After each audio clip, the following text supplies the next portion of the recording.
यहाँ पर आपको खबर देंगे। वजीर आजम शहबाज शरीफ ने दौरे सऊदी अरब के दौरान सऊदी वली-ए-अहद शहजादा मोहम्मद बिन सलमान से मुलाकात की है। दोनों रहनुमाओं ने खित्ते में अमन के लिए मिलकर काम करने पर इत्तेफाक किया। मुलाकात के दौरान तिजारत, सरमायाकारी, तवानाई और दिफाई शोबों में ताउन बढ़ाने पर तबादला ख्याल किया गया। दोनों रहनुमाओं ने पाकिस्तान और सऊदी अरब के दरमियान बढ़ते हुए इक्तिसादी ताउन पर इत्मीनान का इजहार किया। वज़ीर आज़म शहबाज शरीफ और सऊदी वली-ए-अहद की मुलाकात में नायब वज़ीर आज़म इसहाक डार और army chief general Syed Asim Munir भी मौजूद थे। वज़ीर आज़म शहबाज शरीफ ने दौरा सऊदी अरब के दौरान जद्दा में सऊदी वली-ए-अहद मोहम्मद बिन सलमान से मुलाकात की। मुलाकात में पाकिस्तान और सऊदी अरब के दरमियान मजबूत और तारीखी ताल्लुकात की अहमियत पर जोर दिया गया और इक़्तिसादी, तिजारती, सरमायाकारी, तवानाई और दिफाई शोबों में ताउन बढ़ाने पर बातचीत की गई। दोनों रहनुमाओं ने पाकिस्तान और सऊदी अरब के दरमियान बढ़ते हुए इक़्तिसादी ताउन पर इत्मीनान का इजहार किया। वज़ीर आज़म ने अहम शोबों में सरमायाकारी बढ़ाने के लिए सऊदी अरब के अज़्म को सराहा, जो पाकिस्तान की इक़्तिसादी तरक्की और इस्तेहकाम में मुआविन साबित होंगे। दोनों रहनुमाओं ने उभरती हुई इलाकाई सूरत हाल के साथ साथ खित्ते के सियासी मंजरनामे पर भी बातचीत की। मुलाकात के बाद वज़ीर आज़म शहबाज शरीफ मदीना पहुँचे, जहाँ गवर्नर मदीना शहजादा सलमान बिन सुल्तान ने वज़ीर आज़म का इस्तकबाल किया। वज़ीर मुमलिकत बराए दाखिला तलाल चौधरी ने किसी भी नए ऑपरेशन की तरदीद कर दी। वाज़ेह कर दिया, कन्फ्यूजन पैदा करने के लिए नए ऑपरेशन की बात की जा रही है। बानी PTI को दहशतगर्दों के पैटर्न इन चीफ करार दे डाला। किसी नए ऑपरेशन की तो बात ही नहीं हुई। नया ऑपरेशन होने ही नहीं जा रहा। नए ऑपरेशन का शोशा छोड़ा सिर्फ एक कंफ्यूजन पैदा करने के लिए किया जा रहा है। ये जंग जीतने के लिए लड़ी जा रही है और ये जीतकर ये महीनों में आप फर्क देखेंगे। हर हफ्तों में आप देखेंगे कि ये पसपा होंगे और चीजें बेहतर होंगी। PTI ने फिर उसी तरह रवायतन पाकिस्तान की सिक्योरिटी के मामले पर होने वाली इस तरह की बड़ी मीटिंग को फिर उससे बाहर रही। मैं CM KP को कहता हूं कि अगर वो दहशतगर्दों के खिलाफ उनके सामने खड़े नहीं हो सकते तो उनके दोस्त बनके उनके साथ भी खड़े ना हो। दहशतगर्दों को जो पैटर्न एंड चीफ है वो बानी PTI। वफाकी वजीर तारिक फजल चौधरी का कहना है कि पाकिस्तान की अस्करी क़यादत मौजूदा मंजरनामे पर गुफ्तगू करने के लिए पार्लियामान आई, जिसका अपोजिशन ने बगैर किसी वजह के बायकॉट किया। दावा किया कि गुमनाम पैगाम मिलने पर PTI ने बायकॉट किया। पाकिस्तान की अस्करी क़यादत पार्लियामान में इन तमाम जो ये सूरत हाल और इस वक्त मंजरनामा है उस पर गुफ्तगू करने के लिए इन कैमरा सेशन के लिए आए थे, जिसका अपोजिशन ने बाइकआउट किया और बगैर किसी वजह, क्योंकि रात 10 बजे के बाद तक वो अपने नामों की फहरिस्तें तब्दील करते रहे और उनकी तरफ से रिक्वेस्ट आती रही कि हमारे फलां नाम जो है ये शामिल किए जाएं, हम आना चाहते हैं। लेकिन उसके बाद पता नहीं उन्हें कोई कहाँ से गुमनाम मैसेज मौसूल हुआ और उसके बाद उन्होंने बाइकआउट, जो कि मैं समझता हूँ कि इस मुल्क के इंटरेस्ट और इस मुल्क की जो आप ये कहें कि मफादात हैं, इस वक्त इस मुल्क की सोवरेंटी इंटेग्रिटी है, इस मुल्क की जो है इस वक्त स्टेबिलिटी है, ये उसके खिलाफ एक कदम था। वजीर दिफा ख्वाजा आसिफ और चेयरमैन PTI की पार्लियामेंट की राहदारी में मुलाकात हुई। दोनों ने एक दूसरे से खुशगवार अंदाज में मुसाफिहा किया। सहाफ़ी के सवाल पर वजीर दिफा ने जवाब दिया कि वो मुल्क के लिए भी जरूर इकट्ठे होंगे।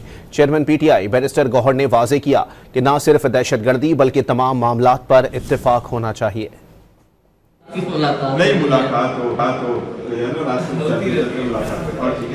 सर ये अच्छे ताल्लुकात सिर्फ सलाम दुआ की हो जाए, ये क्यों नहीं हो रहा? जरूर होना चाहिए, कोई शक नहीं।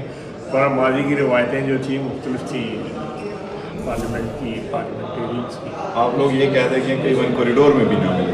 नहीं, कॉरिडोर में अच्छे तरीके से ठीक है, मुलाकात हो गई है, रात चलते। लेकिन मुल्क के लिए क्या इस तरह इत्तेफाक हो सकता है एक दूसरे मुल्क के इत्तेफाक? बिल्कुल, हम तो कह चुके हैं कि जी देखे दहशतगर्दी पे बिल्कुल होना चाहिए इंशाल्लाह। सिर्फ दहशतगर्दी? हर चीज पे होनी चाहिए कोशिश। अमेरिका ने एक बार फिर बानी PTI से मुतालिक रद्द-ए-अमल देने से इनकार कर दिया।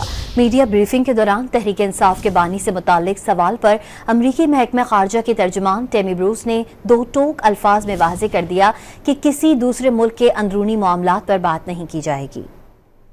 I'm not going to comment on the internal frameworks of another country. I do know that, what's it been, 8 weeks? President Trump's been here 8 weeks? Yes. And it's a lot's going on, right?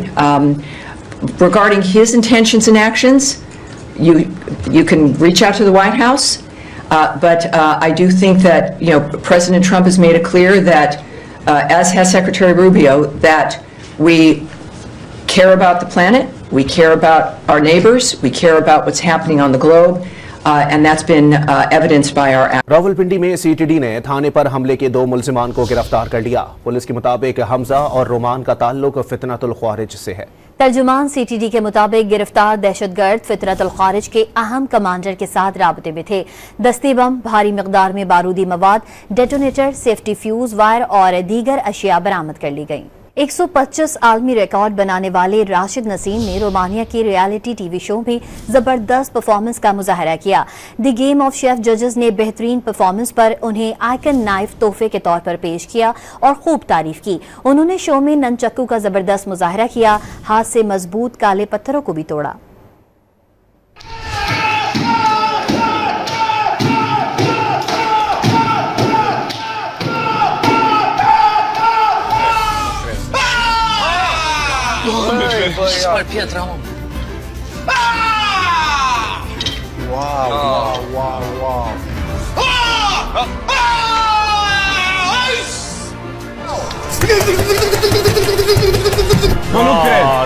Awam Pakistan party के secretary general Miftah Ismail ने दावा किया है कि बरामद की इजाजत मिलने के बाद शुगर मिल्स मालिकान ने सारी चीनी बेच दी।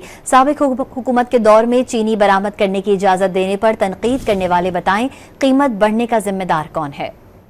उन्होंने सारी चीनी बेच दी है, तो यहाँ पे पाकिस्तान में चीनी की किल्लत हो गई है। तो मैं ये इदराक दिलाना चाहता हूँ हुकूमत के वुज़राओं को कि जब ये इमरान खान साहब ने ये चीज़ की थी और अपने ज़माने में चीनी को एक्सपोर्ट करा दिया था, चीनी की बरामद करवा दी थी, तो मुझ समेत मुस्लिम लीग के और शाहिद अब्बासी के समेत मुस्लिम लीग के तमाम लीडरान ये कहते थे, जिसमें शहबाज शरीफ साहब भी शामिल थे, वो तमाम लीडरान ये फरमाते थे कि ये चीनी की एक्सपोर्ट मुल्क के साथ जाती है, मुल्क के लोगों के जेबों पे डाका डालने के मुतरादिफ है। तो मैं शहबाज शरीफ साहब से पूछता हूँ कि इस बार चीनी को बरामद करने का फैसला किसके असरअंदाज हो गया? इस्तांबुल के मेयर अकरम इमाम ओगलो की गिरफ्तारी के खिलाफ तुर्किया के मुख्तलिफ शहरों में एहतजाज का सिलसिला जारी है। तुर्क सदर रजब तैयब उर्दवान के हरीफ और इस्तांबुल के मेयर अकरम इमाम ओगलो को गुज़िश्ता रोज बदउनवानी और दहशत गर्द ग्रोह की मदद के इल्जाम में गिरफ्तार किया गया। अकरम इमाम ओगलो की गिरफ्तारी के बाद तुर्क स्टॉक मार्केट में भी मंदी का रुझान है, जबकि लीरा की कदर में भी गिरावट देखने में आ रही है। बैनुल-अक़वामी मंजरनामे से आपको खबर दें कि गजा में इसराइली दहशतगर्द हमले जारी हैं। आज 110 फ़लस्तीनी शहीद कर दिए गए। इसराइल की शुमाली गजा के बैत-ए-लाहिया में बड़े पैमाने पर फौजी कार्रवाई जारी है। जनूबी गजा के खान यूनिस में 5 अफराद शहीद हुए। फ़लस्तीनी हुकाम के मुताबिक मंगल से अब तक ख़वातीन और बच्चों समेत 710 फ़लस्तीनी शहीद हो चुके, जबकि 900 अफराद जख्मी हुए। 3 दिनों में 200 बच्चे शहीद हो चुके। उधर मगरिबी किनारे में 19 फ़लस्तीनी गिरफ्तार हुए।